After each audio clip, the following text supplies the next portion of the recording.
أعوذ بالله من الشيطان الرجيم. بسم الله الرحمن الرحيم. الحمد لله رب العالمين والصلاة والسلام على نبينا محمد وعلى آله وصحبه أجمعين أما بعد. العقیدۃ الواسطیہ شیخ الاسلام ابن تیمیہ رحمہ اللہ کی عظیم الشان محنت، عظیم الشان کتاب عقیدے کے موضوع پہ، اللہ کے ناموں اور صفات کے موضوع پہ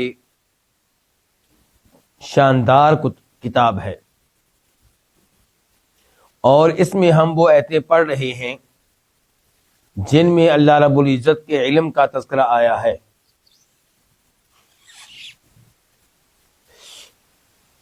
آج ہم پڑھیں گے اس سلسلے کی وہ آیت جو سورہ فصلت میں بھی آئی ہے اور سورہ فاطر میں بھی آئی ہے۔ سورہ فصلت میں، جس کو ہم حامیم سجدہ بھی کہتے ہیں، اس کا نمبر ہے 47 اور سورہ فاطر میں اس کا نمبر ہے 11۔ اللہ تعالیٰ فرماتے ہیں وَمَا تَحْمِلُ مِنْ أُنثَىٰ وَلَا تَضَعُ إِلَّا بِعِلْمِهِ، اور کوئی بھی مؤنث حاملہ نہیں ہوتی اور نہ ہی وہ بچے کو جنم دیتی ہے الا بعلمہ، مگر اللہ تعالیٰ کے علم کے ساتھ۔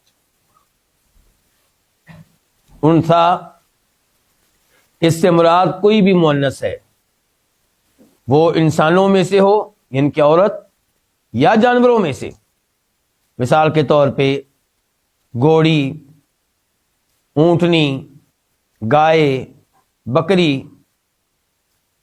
تو اللہ تعالیٰ بیان کر رہے ہیں کہ مؤنث کوئی بھی ہو، وہ جب حاملہ ہوتی ہے تو یہ چیز اللہ کو معلوم ہوتی ہے، کسی اور کو معلوم ہوتی ہے؟ نہیں ہوتی۔ لوگوں کو بعد میں علم ہوتا ہے، کسی کو 1 دن کے بعد، کسی کو 2 دن کے بعد، کسی کو 1 مہینے کے بعد، کسی کو 2 مہینے کے بعد، لیکن جو ہی حمل ٹھہرتا ہے تب یہ چیز کس کے علم میں ہوتی ہے؟ صرف اللہ رب العزت کے علم میں۔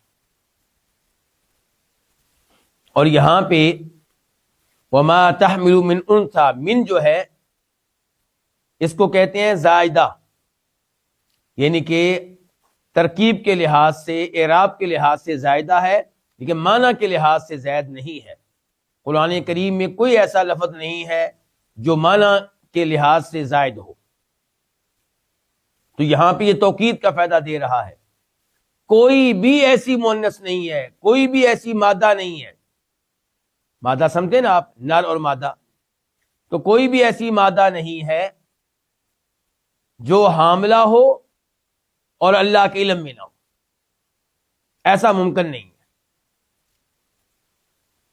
وَلَا تَضَعُ إِلَّا بِعِلْمِ، اور کوئی بھی مؤنث جب بچہ جنم دیتی ہے تو تب بھی یہ چیز اللہ کے علم میں ہوتی ہے، یعنی کہ دنیا میں کوئی ایسی مؤنث نہیں ہے جو بچہ جنم دے اور اس کا علم اللہ رب العزت کو نہ ہو۔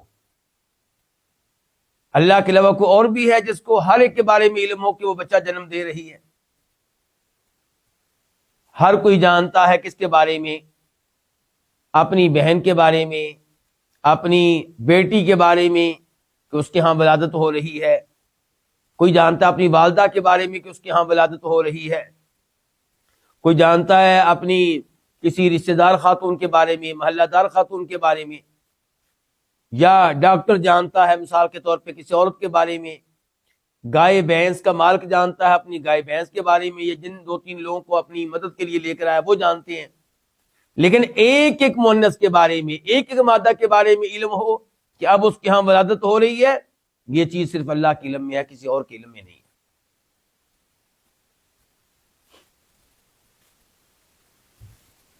یہاں پہ حمل کا تذکرہ ہوا، اور یہ کیا ہے؟ یہ آغاز ہے، اور جنم دینے کا تذکرہ ہوا، یہ کیا ہے؟ اس کا اختتام ہے۔ تو گویا کہ اللہ رب العزت یہاں پہ یہ وعدے کر رہے ہیں کہ حمل کے آغاز سے لے کر انتہا تک ایک ایک چیز کے بارے میں علم رکھتا ہوں، اور اس معاملے میں اللہ کا کوئی بھی شریک نہیں ہے۔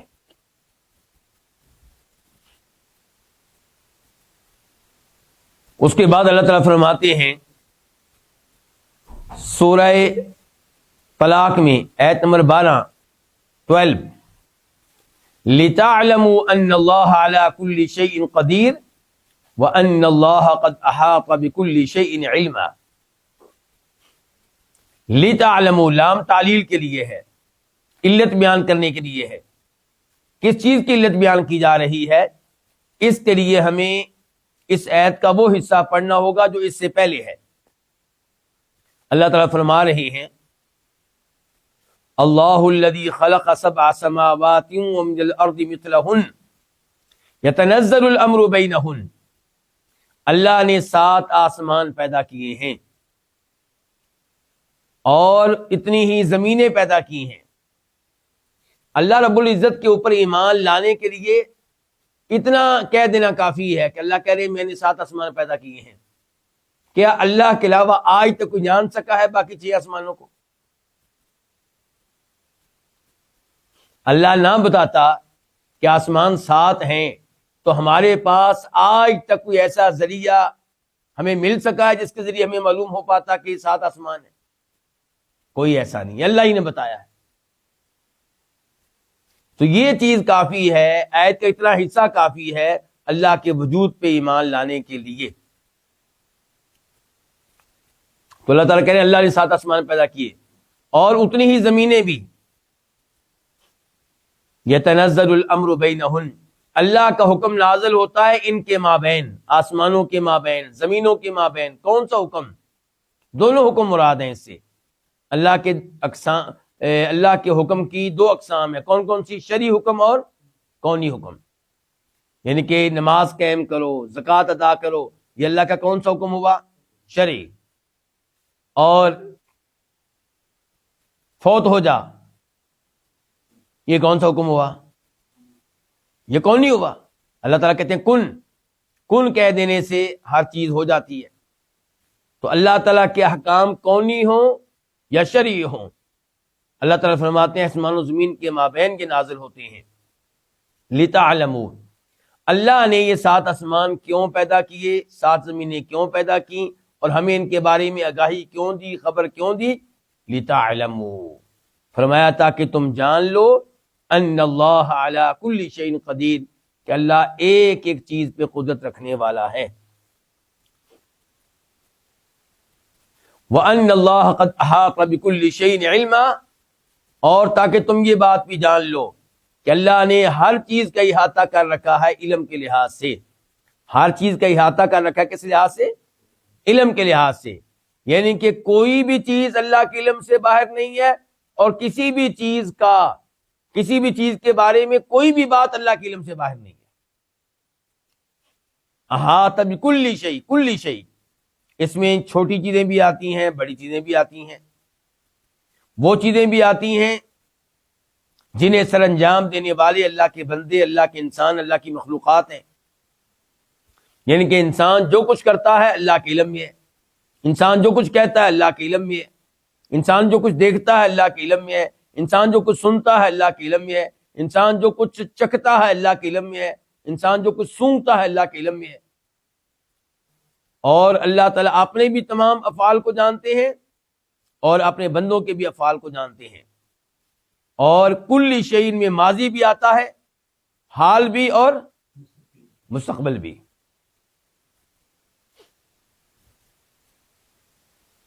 یہ کیسے پتا چلا اللہ کے 7 آسمانوں کو پیدا کر دینے سے کہ اللہ ہر چیز پہ قدرت رکھنے والا ہے اور اللہ تعالیٰ ہر چیز کے بارے میں علم رکھنے والا ہے؟ کیونکہ خلق پیدا کرنا یہ چیز ممکن نہیں ہے علم اور قدرت کے بغیر۔ کسی کو وہی پیدا کر سکے گا جس کے پاس علم ہے، اس چیز کو کیسے بنانا ہے، یہ کیسے بن چکی ہے، اور وہی پیدا کرنے والا ہوگا جس کے پاس قدرت ہوگی۔ تو اللہ رب العزت نے اس آیت میں جہاں اپنی صفت خلق کے بارے میں بتایا کہ میں پیدا کرنے والا ہوں، وہاں پہ اللہ تعالیٰ نے یہ بھی بتا دیا کہ میں صاحب قدرت ہوں اور صاحب علم ہوں، اور یہ کہ کوئی بھی چیز اللہ کی قدرت سے باہر نہیں ہے اور کوئی بھی چیز اللہ کے علم سے باہر نہیں ہے۔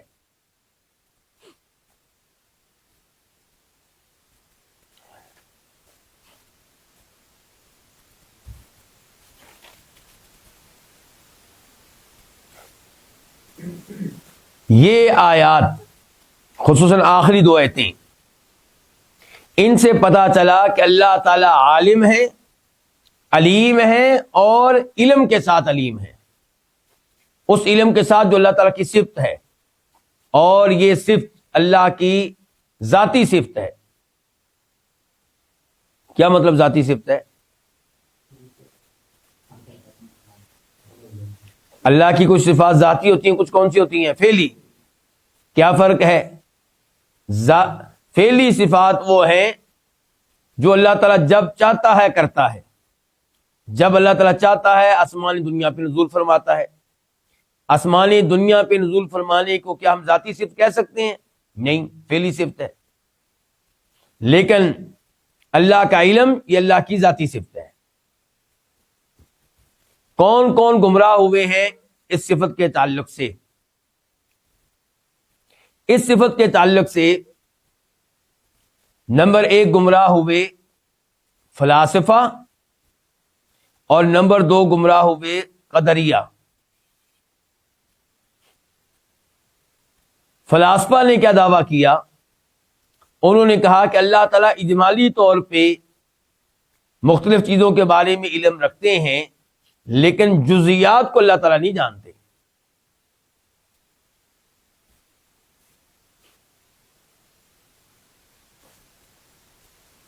علماء کرام کا موقف یہ ہے کہ اگر ان کی یہ بات مان لی جائے تو اس کا نتیجہ یہ نکلے گا کہ اللہ تعالیٰ کچھ بھی نہیں جانتے، کیونکہ جو کچھ بھی ہے وہ جزئی ہی ہے۔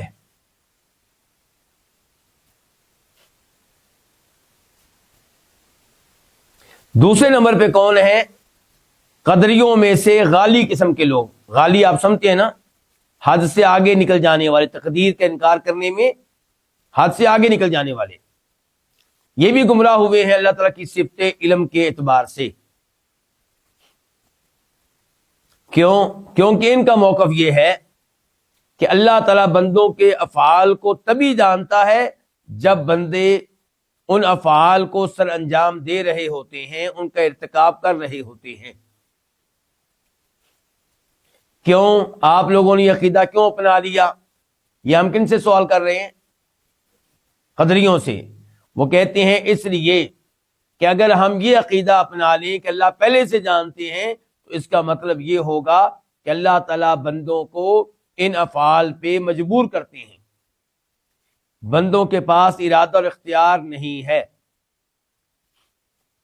جبکہ ان کا یہ قول باطل ہے۔ امام ابن تیمیہ رحمہ اللہ فرماتے ہیں وَهَذَا الْقَوْلُ مَهْجُورٌ بَاطِلٌ مِمَّا اتَّفَقَ عَلَى بُطْلَانِهِ سَلَفُ الصَّحَابَةِ وَالتَّابِعُونَ لَهُمْ بِإِحْسَانٍ۔ یہ قول اس قابل نہیں ہے کہ اس کو اہمیت دی جائے، باطل قسم کا قول ہے، اور اس کے باطل ہونے پہ سلف صالحین، صحابہ کرام، تابعین اور دیگر علماء کرام کا اتفاق ہے۔ بل کفروا قائلہ، ابن تیمیہ رحمہ اللہ فرماتے ہیں بلکہ سلف نے ایسا موقف رکھنے والوں کو کافر قرار دیا۔ والکتاب والسنۃ مع الادلۃ العقلیۃ تبین فسادا، کتاب و سنت اور عقلی دلائل یہ واضح کرتے ہیں کہ یہ قول فاسد ہے۔ کون سا قول بلا؟ کہ اللہ رب العزت لوگوں کے افعال کے بارے میں پہلے سے نہیں جانتا، بلکہ تب جانتا ہے جب لوگ ان افعال کو سر انجام دے رہے ہوتے ہیں یا ان کا ارتکاب کر رہے ہوتے ہیں۔ ابن تیمیہ رحمہ اللہ کی یہ عبارت آپ کو کہاں ملے گی؟ ان کی کتاب المجموع میں، مجموع الفتاوی۔ ایک اور جگہ فرماتے ہیں وَهَؤُلَاءِ نَبَغُوا فِي أَوَاخِرِ عَصْرِ الصَّحَابَةِ، یہ لوگ کب سامنے آئے؟ کون سے لوگ؟ تقدیر کا انکار کرنے والے، یعنی کہ تقدیر کے اس مرتبے کا انکار کرنے والے کہ اللہ تعالیٰ بندوں کے افعال کے بارے میں پہلے سے جانتے ہیں۔ کہتے ہیں کہ یہ لوگ کب پیدا ہوئے، کب سامنے آئے؟ صحابہ کرام کے زمانے کے آخر میں یہ لوگ سامنے آ چکے تھے۔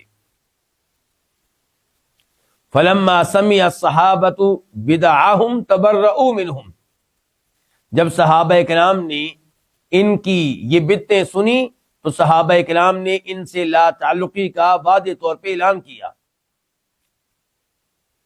آگے چل کے کہتے ہیں وَرَدَّ عَلَيْهِمْ عبداللہ ابن عمر وعبداللہ ابن عباس، جن صحابہ کرام نے ان کے موقف کو رد کیا واضح طور پہ، ان میں سے ایک عبداللہ بن عمر ہے اور ایک عبداللہ بن عباس ہے۔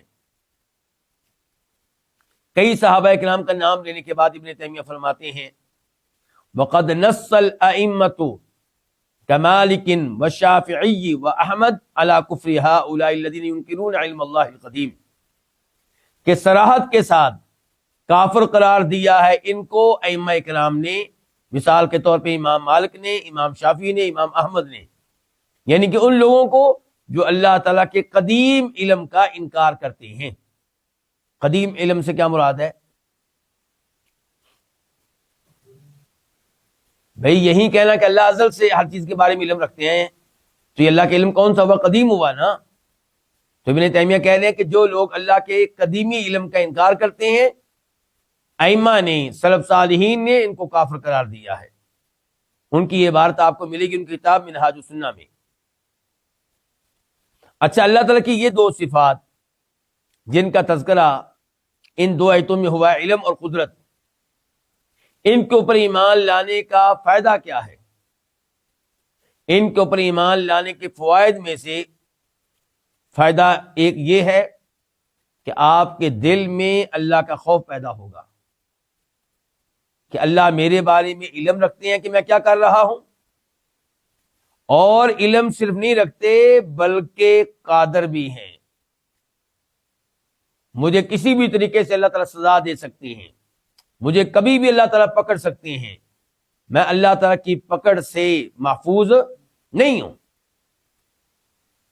تو اگر انسان صحیح معنوں میں اللہ کی صفت علم پہ ایمان لے آئے اور اللہ کی صفت قدرت پہ ایمان لے آئے تو انسان بہت سے گناہوں سے محفوظ رہ سکتا ہے۔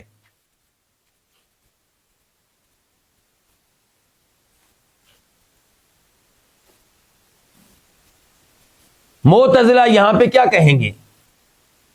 جب یہ کہا گیا کہ اللہ تعالیٰ عالم ہے، ہمارا موقف تو یہ ہے کہ اللہ تعالیٰ عالم ہے، یعنی کہ اللہ تعالیٰ علم والے ہیں اور اللہ کی صفات میں سے ایک صفت علم ہے۔ معتزلہ وہ کہتے ہیں کہ عالم بذاتہ وقادر بذاتہ، کہ اللہ رب العزت اپنی ذات کے بارے میں علم رکھنے والے ہیں، اور کبھی وہ ان ناموں کی تفسیر کرتے ہیں ان کے متضاد معنی کے ساتھ۔ مثال کے طور پہ علیم کا معنی کیا ہوگا کہ لا یجہل، اللہ تعالیٰ علیم ہے یعنی کہ جاہل نہیں ہے۔ اللہ تعالیٰ قادر ہے، معنی یہ کہ اللہ تعالیٰ عاجز نہیں ہے، معنی یہ ہوگا کہ اللہ تعالیٰ عاجز نہیں ہے۔ یہ معتزلہ کی تفسیر ہوگی، لیکن یہ آیات ان کے خلاف واضح طور پہ دلیل ہے، کیونکہ اللہ تعالیٰ نے ان آیات میں واضح کر دیا کہ میں ہر مؤنث کا علمی طور پہ احاطہ کیے ہوئے ہوں، کب حمل ٹھہرا ہے، کب وہ بچہ جنم دے گی، کب اس نے بچہ جنم دیا، سب کچھ میں جانتا ہوں۔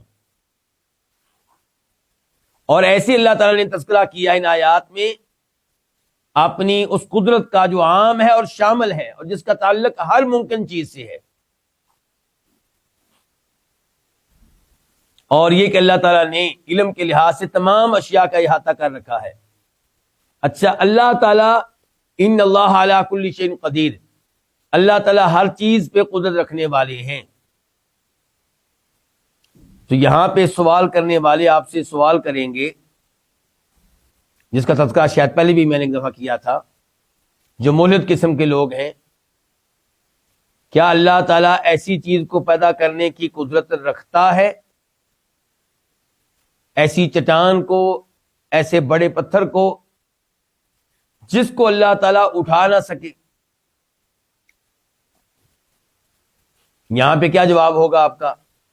اگر آپ کہتے ہیں کہ اللہ تعالیٰ قدرت رکھتا ہے ایسی چٹان کو پیدا کرنے کی جس کو اللہ اٹھا نہ سکے، تو کیا ہو گیا؟ کفر ہو گیا۔ لیکن کس چیز کا انکار ہوا؟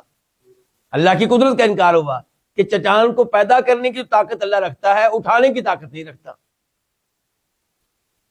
اور اگر آپ کہتے ہیں کہ اللہ تعالیٰ ایسی چٹان کو پیدا کرنے کی طاقت نہیں رکھتا، تو پھر آپ نے انکار کر دیا خلق کا، اللہ کے صفت خلق کا انکار کر دیا کہ اللہ تعالیٰ صفت خلق پیدا کرنے کے لحاظ سے اللہ تعالیٰ کی صفت کامل نہیں ہے۔ اس کا مطلب اللہ کچھ چیزوں کو پیدا کر سکتا ہے، کچھ چیزوں کو پیدا کرنے میں اللہ عاجز ہے، نعوذ باللہ من ذالک۔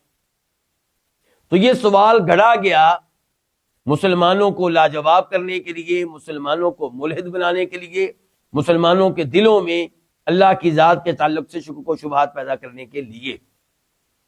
اور کئی نوجوان ایسے سوالات سن کر گمراہ ہو جاتے ہیں۔ آج ایک سوال یہ سنا، کل اس جیسا کو اور سن لیا، پرسوں کو اور سن لیا۔ مثال کے طور پہ یہ کہا جا سکتا ہے کہ کیا اللہ تعالیٰ اپنے جیسے کسی اور کو پیدا کرنے کی قدرت رکھتا ہے؟ تو اس قسم کے سوالات جب نوجوان سے کیے جائیں گے، 15 سال کے نوجوان سے، 20 سال کے نوجوان سے، جس نے دین کو بالکل نہیں پڑھا ہوا، بس اوپر دیکھ کر تلاوت کرنا آتی ہے، تو اس کا کیا حال ہوگا؟ سوالیہ نشان پیدا ہو گیا اس کے دل میں، مزید دلچسپی لے گا، مزید سوالیہ نشان پیدا ہوتے چلے جائیں گے، حتیٰ کہ ایک دن آئے گا اللہ کا منکر بن جائے گا، ایمان کی دولت سے محروم ہو جائے گا۔ اور ہم لوگ کمزور ہیں، شیطان کا مقابلہ کرنا ہمارے لیے ممکن نہیں ہے، اسی لیے ہم سے کہا گیا ہے کہ اعوذ باللہ من الشیطان الرجیم پڑھا کریں، اور دوسرے نمبر پہ سوسائٹی سوچ سمجھ کر اس کا انتخاب کریں، اچھے لوگوں میں رہیں، ان لوگوں میں رہیں جن کے ساتھ رہنے سے آپ کا عقیدہ اور آپ کا ایمان مضبوط ہو۔ مثال کے طور پہ آج آپ اس مجلس میں بیٹھے ہیں، اور جب میں نے یہ کہا کہ اللہ الذی خلق 7 سماوات، اللہ نے 7 آسمانوں کو پیدا کیا ہے، اور ایک آسمان تو لوگوں کو نظر آتا ہے، باقی 6 آسمان تو کسی کو نظر نہیں آئے، تو یہی ایک عید کافی ہے اللہ تعالیٰ کے وجود پہ ایمان لانے کے لیے۔ تو یقیناً ان الفاظ سے میرا ایمان بھی مضبوط ہوا اور آپ کا بھی مضبوط ہوا ہوگا۔ ایسے ماحول میں، ایسی سوسائٹی میں، ایسی مجالس میں بیٹھتے رہیں گے، ایمان مضبوط ہوتا رہے گا۔ لیکن جب آپ مسلسل ایسی مجالس میں بیٹھیں گے جہاں شکوک و شبہات پیدا کیے جائیں گے، تو آپ کا ایمان کمزور پڑے گا اور کسی دن آپ اس سے محروم بھی ہو سکتے ہیں۔ اسی لیے امام ابن تیمیہ رحمہ اللہ نے اپنے شاگرد رشید علامہ ابن القیم رحمہ اللہ کو ایک دفعہ ڈانٹا تھا۔ کس بات پہ ڈانٹا تھا؟ کہ امام ابن القیم رحمہ اللہ خود بتاتے ہیں کہ میرے ذہن میں کچھ شکوک و شبہات آئے، میں نے اپنے استاد کے سامنے رکھے، شیخ کے سامنے رکھے، تاکہ ان کا ازالہ کر سکوں۔ تو مجھے ڈانٹنے لگے کہ ایسے شکوک و شبہات کو دل میں جگہ نہ دیا کرو، جو بھی شبہ آیا اسے دل میں جگہ دے دی۔ فرمایا کہ اگر ایسا شبہ دل میں اٹک گیا تو کیا بنے گا؟ ان کی گفتگو کا خلاصہ یہ تھا کہ ہم کمزور ہیں، تو ایسے شکوک و شبہات جب پیدا ہوں تو اعوذ باللہ من الشیطان الرجیم پڑھنا چاہیے، اللہ سے مدد مانگنی چاہیے، آمنت باللہ کہنا چاہیے، اور اپنی توجہ کسی اور جانب لے جانی چاہیے، اللہ کی قدرت کی طرف، اللہ کے ناموں کی طرف، اللہ کی صفات کی طرف۔ تو اب یہاں پہ کیا ہے؟ ابھی ہم نے پڑھی ہے کہ اللہ ہر چیز کی قدرت رکھنے والے ہیں۔ اب مولد سوال کرے گا وہی جو میں آپ کے سامنے ذکر کر چکا ہوں، بلکہ 2 ذکر کر دیے میں نے۔ نمبر 1 کیا کہ اللہ تعالیٰ ایسی چٹان کو پیدا کرنے کی قوت و طاقت رکھتے ہیں، جس کو اللہ بعد میں اٹھا نہ سکے، اور دوسرے نمبر پہ کیا اللہ تعالیٰ اپنے جیسا پیدا کر سکتا ہے؟ کیونکہ مسلمانوں تم کہتے ہو کہ ان اللہ علی کل شیء قدیر، اللہ تعالیٰ ایک ایک چیز کی قدرت رکھنے والے ہیں۔ تو اس کا ایک جواب پہلے بھی شاید میں نے اپنے کسی درس میں ذکر کیا تھا، جو علماء نے ذکر کیا ہے۔ علماء کے نام کہتے ہیں کہ یہ سوال ہی فضول ہے، یہ سوال غلط ہے، یہ سوال بنتا نہیں ہے۔ لیکن ظاہر ہے کہ میں اور آپ کمزور ہیں، ہم نے علماء کے نام کی اتنی بات سے مطمئن نہیں ہونا، حالانکہ ہمیں ہونا چاہیے۔ جب ہمیں پتا ہے کہ وہ ہم سے علم میں آگے ہیں تو ان کی اسی بات پہ ہم مطمئن ہو جائیں کہ بھائی یہ سوال بنتا نہیں، یہ فضول سوال ہے۔ لیکن ہم کہاں مطمئن ہونے والے ہیں؟ اللہ ہمیں ہدایت دے۔ تو علماء کرام نے پھر ایک مثال بیان کی ہے تاکہ ہم بات کو سمجھ سکیں۔ مثال یہ بیان کی ہے کہ اگر آپ میں سے کسی کا کوئی دوست ہو، آپ لڑکے ہیں اور آپ کا دوست کون ہے؟ لڑکا۔ آپ کو اچانک فون آئے کہ بھی آپ کے دوست کے پیٹ میں درد اٹھا اور اسے ہاسپٹل میں لے جایا گیا، گینی وارڈ میں، اور اب آپ یہ بتائیں، سوال آپ سے یہ ہے کہ اس کے ہاں بیٹا پیدا ہوا ہوگا یا بیٹی؟ تو کیا جواب دیں گے آپ؟ یہی کہیں گے کہ سوال غلط ہے، سوال بنتا ہی نہیں ہے۔ یہ سوال بنتا نہیں ہے، غلط سوال ہے۔ تو یہی صورتحال ہے ایسے سوالات کی، یہ فضول سوالات ہیں اور ان کا حقیقت کی دنیا سے کوئی تعلق نہیں ہے۔ جہاں تک اللہ رب العزت کا تعلق ہے تو امام ابن تیمیہ رحمہ اللہ ایک مقام پہ فرماتے ہیں کہ المحال لذاتہ، وہ چیز جو ذاتی طور پہ ناممکن ہو۔ مثال دیتے ہیں جیسا کہ کون الشیء الواحد موجودا معدوما، ایک چیز معدوم بھی ہو موجود بھی ہو، ایک چیز ہو بھی اور نہ بھی ہو۔ کہتے ہیں فہذا لا حقیقت لہ، اس کی کوئی حقیقت ہے ہی نہیں۔ ولا یتصور وجودہ، اور اس ایسی چیز کے ہونے کا تصور بھی نہیں کیا جا سکتا۔ ولا یسمى شیئا باتفاق العقلاء، اور جتنے بھی عقل مند ہیں، مسلمان ہو یا کافر، ان کا اتفاق ہے کہ ایسی چیز کو، ان کا اتفاق ہے کہ اس کو چیز کہہ نہیں سکتے، شیء کہہ نہیں سکتے۔ اللہ نے کہا ان اللہ علی کل شیء قدیر، اللہ ہر چیز پہ قادر ہے، اور یہ چیز ہے ہی نہیں۔ یعنی کہ کوئی ایسی چیز ہو جو موجود بھی ہو معدوم بھی ہو بھی نہ بھی ہو، یہ ہے ہی نہیں۔ تو اللہ نے کہا ان اللہ علی کل شیء قدیر، میں ہر چیز پہ، ہر شے پہ قدرت رکھنے والا ہوں، اور یہ شے ہے ہی نہیں۔ تو اس لیے یہ چیزیں داخل نہیں ہیں، یہ چیزیں ہیں ہی نہیں۔ ویسے تو گفتگو میں بار بار منہ سے نکل رہا ہے، لیکن یہ چیزیں ہیں ہی نہیں ہے۔ ان اللہ علی کل شیء قدیر میں یہ چیزیں داخل ہی نہیں ہیں۔ علماء کرام نے یہ وعدے کرنے کے لیے کہ اللہ تعالیٰ کی صفت علم پہ ایمان لانا ضروری ہے، جہاں قرآن کریم کی آیات پیش کی ہیں وہاں پہ دیگر دلائل بھی دیے ہیں۔ مثال کے طور پہ امام عبدالعزیز المکی، ان کی کتاب ہے الحیدہ والاعتدار،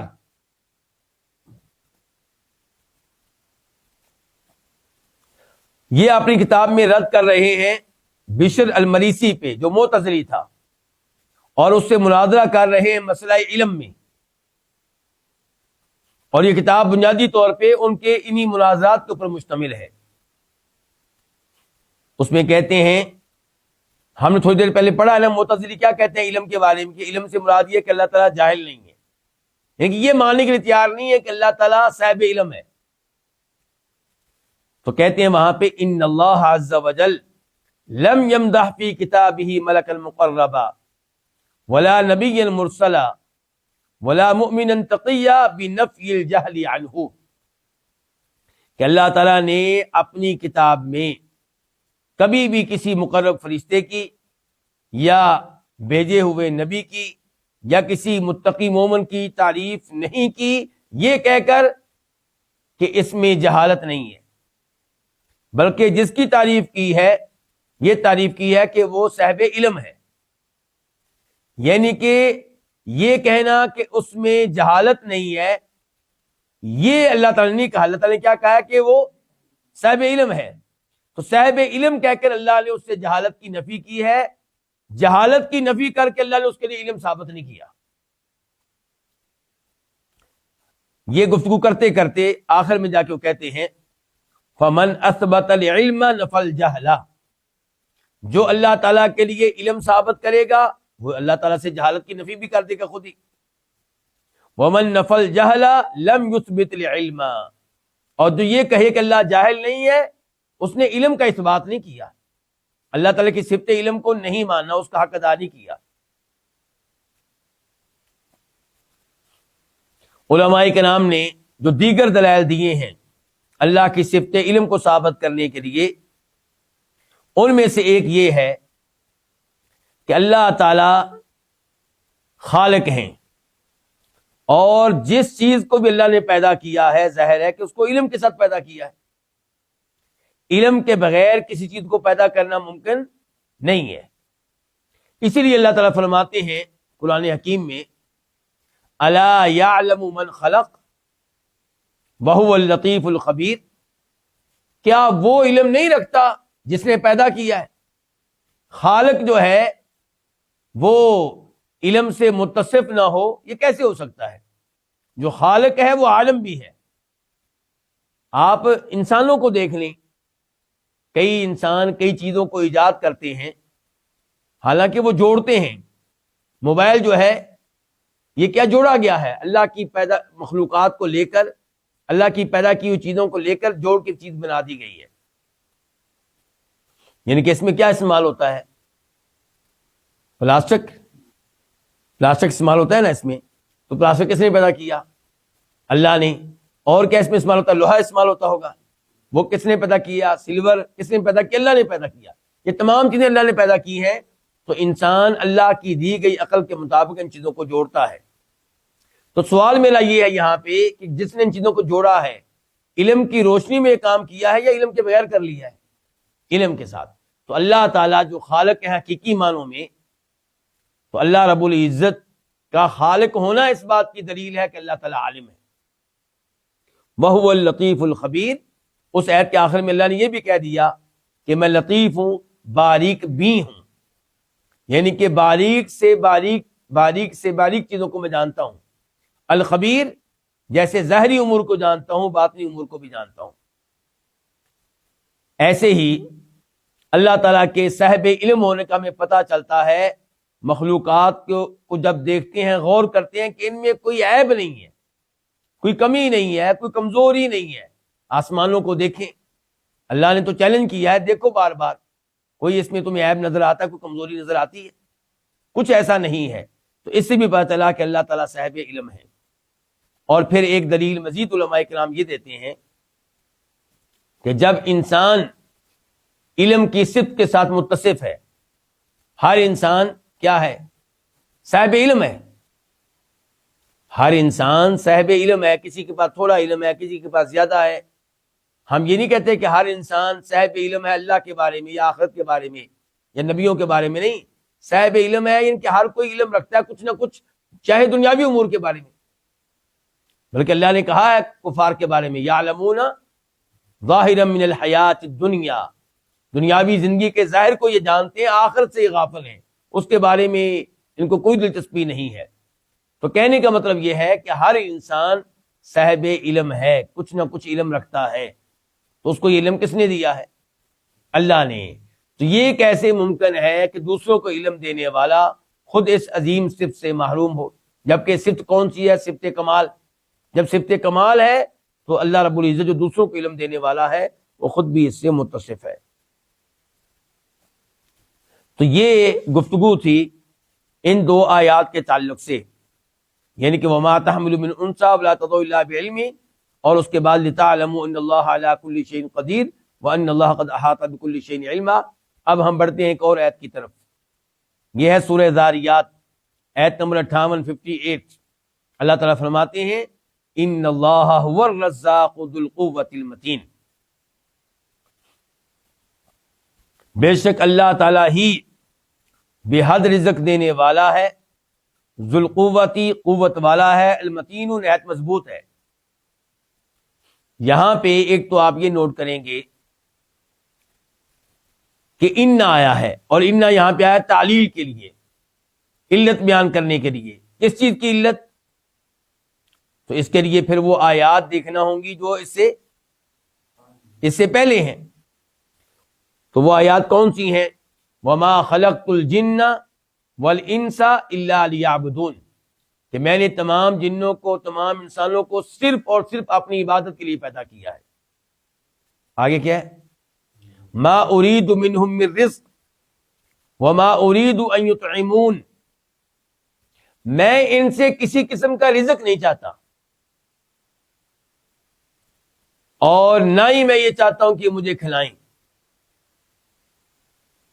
تو پھر اللہ نے کہا ان اللہ هو الرزاق، میں کیوں نہیں رزق چاہتا ان سے، میں کیوں نہیں چاہتا کہ مجھے کھلائیں، کیونکہ رزق دینے والا تو میں ہوں۔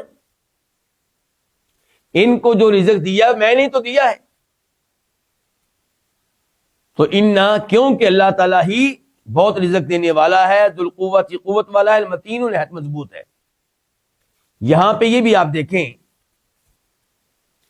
کہ الرزاق اور لفظ اللہ کے مابین کیا آیا ہوا، اس کو کہتے ہیں ضمیر فصل۔ اور پھر الرزاق یہ معرفہ ہے، لفظ اللہ بھی معرفہ، رزاق بھی معرفہ۔ عربی قواعد کے اعتبار سے یہاں پہ الرزاق کو الف لام کے بغیر آنا چاہیے تھا، یعنی کہ خبر کیا ہوتی ہے؟ نکرہ۔ لیکن خبر جب معرفہ آئے تو پھر اس میں اضافی معنی پیدا ہو جاتا ہے، ایک اور معنی پیدا ہو جاتا ہے۔ تو یہاں پہ جب خبر کو معرفہ لایا گیا تو حصر پیدا ہو گیا، ہوا کے لانے سے بھی حصر پیدا ہوا، اور الف لام کے لانے سے بھی۔ اور اب معنی کیا ہوا کہ اللہ تعالیٰ ہی بہت رزق دینے والا، کوئی اور نہیں ہے۔ بہت رزق دینے والا صرف اللہ رب العزت ہے، کوئی اور نہیں ہے۔ ان الفاظ سے جہاں اللہ کی صفت رزق کا پتہ چلا، وہاں یہ پتہ چلا کہ اللہ کے ناموں میں سے ایک نام کیا ہے؟ الرزاق۔ اچھا، رزق کہا گیا الرزاق، کیا مطلب؟ کہ اللہ تعالیٰ اپنے بندوں کو ایک رزق کے بعد دوسرا رزق، پھر تیسرا رزق، پھر چوتھا رزق، پھر پانچواں رزق، چھٹا رزق مسلسل اللہ دے رہا ہے۔ ایک انسان کو اللہ مسلسل دے رہا ہے، اس لحاظ سے بھی رزاق، اور ساری دنیا کو دے رہا ہے، اس لحاظ سے بھی رزاق۔ تو رزاق مبالغے کا صیغہ ہے، بے حد رزق دینے والا، بہت زیادہ رزق دینے والا۔ رزق کہتے کس کو ہیں؟ رزق کہتے ہیں دینے کو، اور رزق وہ چیز بھی جو دی گئی ہے۔ تو الرزاق بہت بے حد رزق دینے والا، ان کے بہت زیادہ دینے والا۔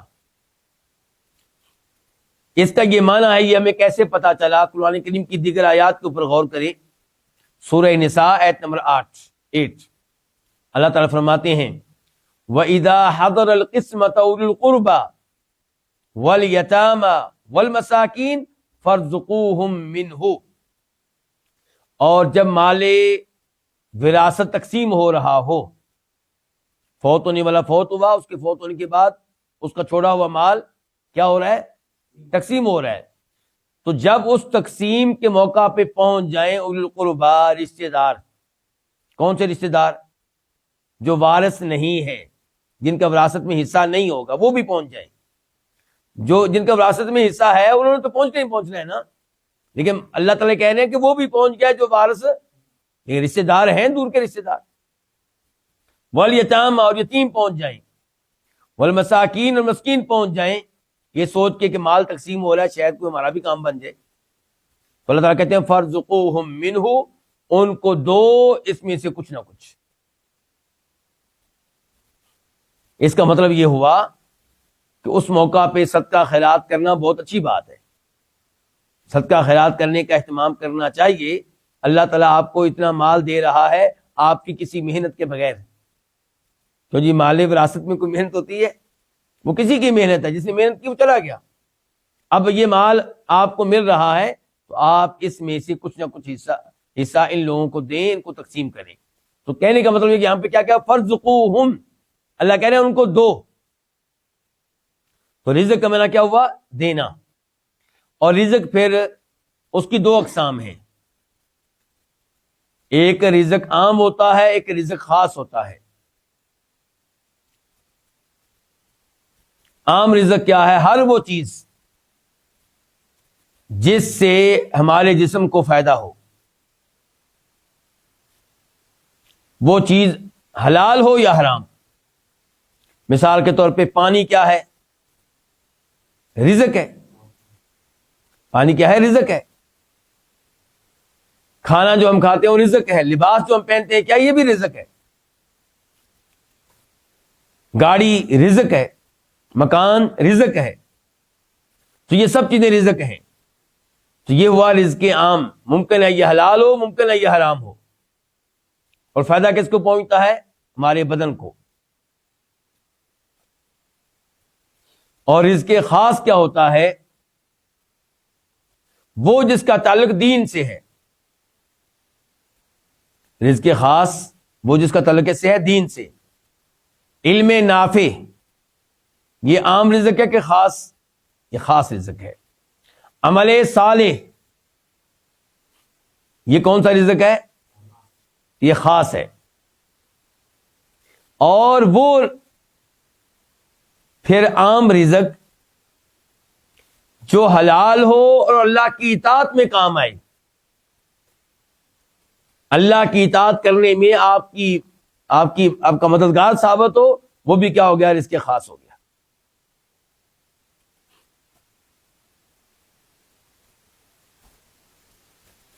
تو اللہ تعالیٰ ہی رازق ہیں۔ اس کی تاکید دیگر آیات سے بھی ہوتی ہے۔ مثال کے طور پہ وما من دابۃ فی الارض الا علی اللہ رزقها، زمین میں جو بھی جاندار ہے اس کا رزق اللہ کے ذمے ہے۔ اور اللہ تعالیٰ فرماتے ہیں سورہ ذاریات میں آیت نمبر 22 میں 22، وفی السماء رزقکم وما توعدون، اور آسمان ہی میں تمہارا رزق ہے۔ یہاں پہ بھی ترجمہ میں کیا کر رہا ہوں؟ ہی میں۔ ہی کا ترجمہ کہاں سے آیا؟ کیونکہ فی السماء یہ خبر پہلے آ گئی ہے، رزقکم مبتدا بعد میں آیا ہے۔ عربی قاعدے کے لحاظ سے یوں ہونا چاہیے تھا رزقکم فی السماء، کہ تمہارا رزق آسمانوں میں ہے، لیکن اللہ رب العزت نے رزقکم کو مؤخر کیا، فی السماء کو اللہ تعالیٰ پہلے لے کر آئے، تو اس میں اضافی معنی پیدا ہو گیا، یعنی کہ یہ تقدیم و تاخیر بلا وجہ نہیں ہے۔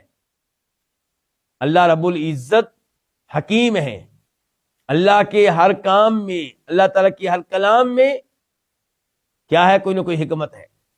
تو یہاں پہ کیا حکمت تھی؟ حصر کا معنی پیدا ہو گیا کہ آسمان ہی میں تمہارا رزق ہے۔ وما توعدون، اور آسمان ہی میں ہے وہ چیزیں جن کا تم سے وعدہ کیا جاتا ہے۔ اچھا، آسمان ہی میں تمہارا رزق ہے، بارش کہاں سے نازل ہوتی ہے؟ اوپر سے۔ ہمیں جو توفیق ملتی ہے عمل صالح سر انجام دینے کی، وہ بھی کہاں سے توفیق آتی ہے؟ اللہ کی طرف سے آتی ہے۔ اور اللہ کہاں ہے؟ اوپر ہے۔ تو اس لیے ہمارا رزق کہاں ہے؟ اوپر ہے۔ اوپر سے سب کچھ آتا ہے، احکام اوپر سے آتے ہیں، فیصلے اوپر سے ہی ہوتے ہیں۔ وما توعدون، اور وہ قیامت جس کا تم سے وعدہ کیا جاتا ہے اس کا حکم بھی اوپر سے ہی ہے۔ جنت جہنم کے معاملات یہ بھی اوپر سے ہی ہیں۔ مزید اس کی وضاحت کے لیے سورہ مومن سورہ غافر کی آیت نمبر 13 پہ غور کریں، 13 پہ، هو الذی یریکم آیاتہ وینزل لکم من السماء رزقا، اللہ ہی ہے جو تم کو اپنی آیتیں دکھاتا ہے، اپنی نشانیاں دکھاتا ہے۔ آسمان زمین سب اللہ کی نشانیاں ہیں، پہاڑ سمندر اللہ کی نشانیاں ہیں، اور تمہارے لیے آسمان سے اتارتا ہے رزقن، کوئی نہ کوئی رزق۔ اللہ تمہارے لیے کوئی نہ کوئی رزق آسمانوں سے اتارتا رہتا ہے۔ تو اس سے بھی پتا چلا کہ رزق اوپر سے آتا ہے، اور یہ کہ رزق دینے والا کون ہے؟ اللہ رب العزت ہے۔ بلکہ اللہ تعالیٰ فرماتے ہیں سورہ قاف میں آیت نمبر 10 میں، والنخل باسقات لها طلع نضید رزقا للعباد. اللہ تعالیٰ سورہ قاف میں بیان کر رہے ہیں کہ اللہ تعالیٰ نے ہی یہ چیزیں پیدا کی ہیں. کیا پیدا کیا؟ النخل، کھجوروں کے درخت، لمبے لمبے کھجوروں کے درخت اللہ نے پیدا کیے ہیں، جن کے ایسے خوشے ہیں نضید جو طے بتہ ہیں. ان کے خوشے جب نئے نئے پیدا ہوتے ہیں تو ان کے اندر جو کھجوریں ہوتی ہیں وہ طے بتہ ہوتی ہیں شروع میں. اچھا، یہ چیزیں ساری اللہ نے کیوں پیدا کی؟ کیونکہ اللہ تعالیٰ اس سے پہلے یہ بھی کہہ چکے ہیں فَأَنبَتْنَا بِهِ وَحَبَّ الْحَصِيدِ، کہ ہم نے کاٹی ہوئی جو فصلیں ہیں ان کے دانے بھی ہم نے پیدا کیے ہیں. تو اللہ تعالیٰ کہتے ہیں رزقا للعباد، یہ سب کچھ ہم نے کیوں پیدا کیا ہے؟ بندوں کو رزق دینے کے لیے. تو ان آیات سے بھی پتا چلا کہ رزق دینے والا اللہ رب العزت ہے. اور اس آیت میں لفظ کیا ہے؟ ان اللہ هو الرزاق. دوسری قرات ہے ابو داؤد شریف کی، جسے روایت کرنے والے ہیں عبداللہ بن مسعود رضی اللہ تعالی عنہ. کہتے ہیں کہ اقرأنی رسول اللہ صلی اللہ علیہ وسلم، مجھے نبی علیہ الصلوۃ والسلام نے یہ آیت یوں پڑھائی تھی، انی انا الرزاق ذو القوۃ المتین، کہ بے شک میں ہی ہوں رزق دینے والا. ہم نے جو بھی اوپر پڑھا اس میں کیا ہے؟ کہ اللہ ہی ہے بہت رزق دینے والا. عبداللہ مسعود کو بھی پڑھایا گیا، وہ کیا کہ میں ہی ہوں بہت رزق دینے والا. تو وہ بھی قرات ہے، یہ بھی قرات ہے، اگرچہ یہ دوسری جو قرات عبداللہ بن مسعود والی یہ متواترہ قرات متواترہ نہیں ہے. اس کے بعد اللہ تعالی نے کہا کہ ذو القوۃ المتین، میں قوت والا ہوں. تو اس میں اللہ کی صفت قوت کا تذکرہ آ گیا کہ اللہ تعالیٰ قوت والے ہیں. اور پیچھے تذکرہ کس صفت کا آیا تھا؟ قدرت کا. دونوں میں کیا فرق ہے؟ ایک فرق یہ ہے کہ قوت، اس کے مقابلے میں عربی میں لفظ آتا ہے ضعف، ضعف کس کا؟ کمزوری کا. تو القوی اللہ کے ناموں میں سے ایک نام ہے. اللہ تعالیٰ قوت والے ہیں، یعنی کہ اللہ تعالیٰ کمزور نہیں ہے. یہیں سے یہ آیت ہے اللہ الذی خلقکم من ضعف ثم جعل من بعد ضعف قوة، کہ اللہ نے تمہیں ایک پیدا کیا کمزوری سے، تم کمزور تھے پہلے جب پیدا ہوئے، پھر اللہ نے تم کو قوت دی. تو اللہ تعالیٰ نے یہاں پہ لفظ قوت کو لفظ ضعف اور ضعف کے مد مقابل کے طور پہ استعمال کیا ہے. اور لفظ جو قدرت ہے اس کے مقابلے میں کیا آتا ہے عربی میں؟ العجز، عاجز آ جانا، بے بس ہو جانا. اور ایک اور فرق بھی ان دو الفاظ میں کہ قدرت کا جو لفظ ہے یہ استعمال ہوگا اس کے لیے جس میں شعور ہو. کیا مطلب؟ اللہ تعالیٰ قادر ہیں، قدیر ہیں، اور کوئی انسان بھی کہہ سکتا ہے کہ میں یہ کام کرنے کے معاملے میں قدرت رکھتا ہوں. لیکن کیا ہم یہ کہہ سکتے ہیں کہ ہوا قدرت رکھتی ہے یہ کام کرنے کی؟ نہیں، اس میں شعور نہیں ہے، تو وہاں پہ لفظ قدرت استعمال نہیں ہوگا. البتہ لفظ قوت یہ استعمال ہوگا صاحب شعور کے لیے بھی اور ان کے لیے بھی جن میں شعور نہیں ہے. یعنی کہ آپ کہہ سکتے ہیں کہ ہوا میں بڑی قوت ہے، قدرت نہیں کہیں گے، کیا کہیں گے؟ بڑی قوت ہے. تو یہ تھا فرق لفظ قوت میں اور لفظ قدرت میں. تو اللہ تعالیٰ قوت والے بھی ہیں اور قدرت والے بھی ہیں. اللہ کا نام قادر اور قدیر بھی ہے اور اللہ کا نام القوی بھی ہے.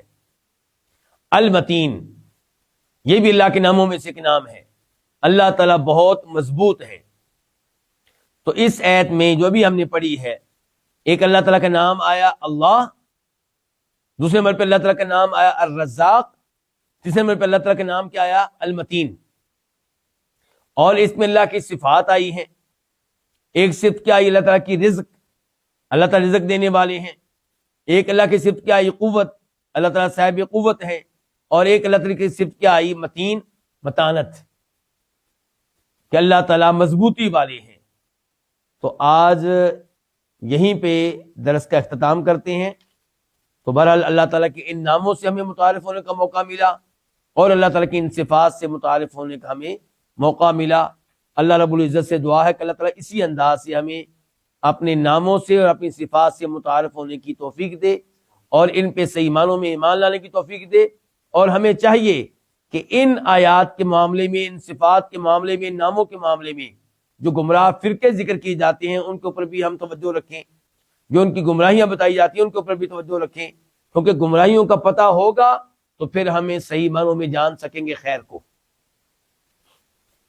یعنی کہ آپ کو تب پتہ چلے گا صفت علم کا اچھی طرح جب آپ جان سکیں گے کہ اس صفت کے معاملے میں کئی لوگ گمراہ ہو گئے ہیں، کئی لوگوں نے اس صفت کو صحیح معنوں میں مانا نہیں ہے، تو تب آپ کو احساس ہوگا کہ درست عقیدہ پھر ان کے بارے میں کیا ہے۔ یعنی کہ آپ پھر یہ کہیں گے کہ میں اللہ کی صفت علم پہ ایمان رکھتا ہوں اور اس بات پہ بھی ایمان رکھتا ہوں کہ اللہ تعالیٰ بندوں کے افعال کو ازل سے جانتے ہیں۔ تو یہ الفاظ آپ کیوں کہہ رہے ہیں؟ کن کو رد کرنے کے لیے؟ قدریہ کو رد کرنے کے لیے، تقدیر کا انکار کرنے والے غالی لوگوں کے اوپر رد کرنے کے لیے۔ ایسے ہی آپ کہیں گے کہ میرا عقیدہ یہ ہے کہ اللہ تعالیٰ ایک ایک چیز کو جانتے ہیں، یعنی کہ اللہ تعالیٰ جہاں مختلف اشیاء کو اجمالی طور پہ جانتے ہیں، تفصیلی طور پہ بھی جانتے ہیں اللہ تعالیٰ، تو اس میں رد ہو جائے گا کن کا؟ معتزلہ کا۔